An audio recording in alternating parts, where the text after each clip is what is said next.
क्योंकि अब जंगल के जानवर आने वाले नहीं हैं, आपकी पकड़ में नहीं आने वाले, हमारे झांसे में नहीं आने वाले हैं। और आपका जिंदा रहना बहुत ज़रूरी है।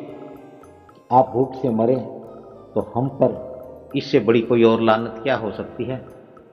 हमें पूरे जीवन में आपकी सेवा की, और यदि अंतिम समय में आप आपके लिए भोजन की व्यवस्था नहीं कर पाते हैं तो हम तो कुपित हो जाएंगे, घोर पापी होंगे, और हमें तो यह जन्म भी दोबारा नहीं मिलेगा। हम तो सदा सदा के लिए नरकों में पड़े सड़ते रहेंगे, इसलिए आप मुझे खा लीजिए। तो इस पर कौवे ने कहा कि हे सियार, तुम भी इसी प्रजाति के हो, तुम भी मांसाहारी हो, तुम्हारे भी नख नुकीले हैं, तुम्हारे भी दांत जो है वो इसी तरह से पहने हैं, तुम भी तो मांस भक्षण करने वाले हो।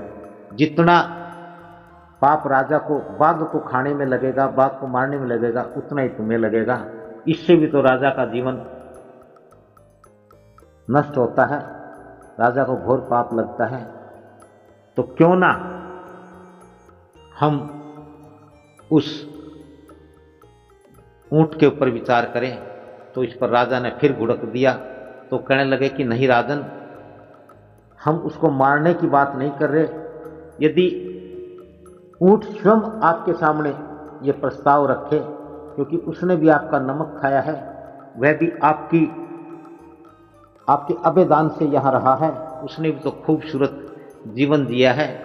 और अंतत सेवक का यही धर्म बनता है कि वह अपने स्वामी के काम आए। यह तन यह मन सब स्वामी का होता है, और आवश्यकता पड़ने पर जिस प्रकार से सैनिकों का कर्तव्य होता है कि जब राजा पर और राज्य पर कोई आंच आए तो वह अपने प्राणों की बाजी लगा दे। क्योंकि नियम है संसार में कि यदि सेवक अपने स्वामी के लिए अपने प्राण न्यौछावर कर देता है तो उसे स्वर्ग प्राप्त होता है, और यदि वह जीवित रहता है तो वह सारे सुखों को, सारे ऐश्वर्यों को भोगता है। इसलिए ऊंट उनकी जो बातें सुन रहा था, उसने कहा कि जब ये छोटे छोटे प्राणी भी अपनी कृतज्ञता प्रकट कर रहे हैं, मैं भी तो फिर इसी राजा के राज्य में अपने कारवां से बिछड़ने के बाद रहा हूँ, खूब फला हूँ, खूब फूला हूँ, और इस राजा की दया से, इस राजा के प्रताप से, इस राजा के प्रभाव से किसी ने मुझे कुछ नहीं कहा, मुझे अच्छा जीवन जीने को मिला।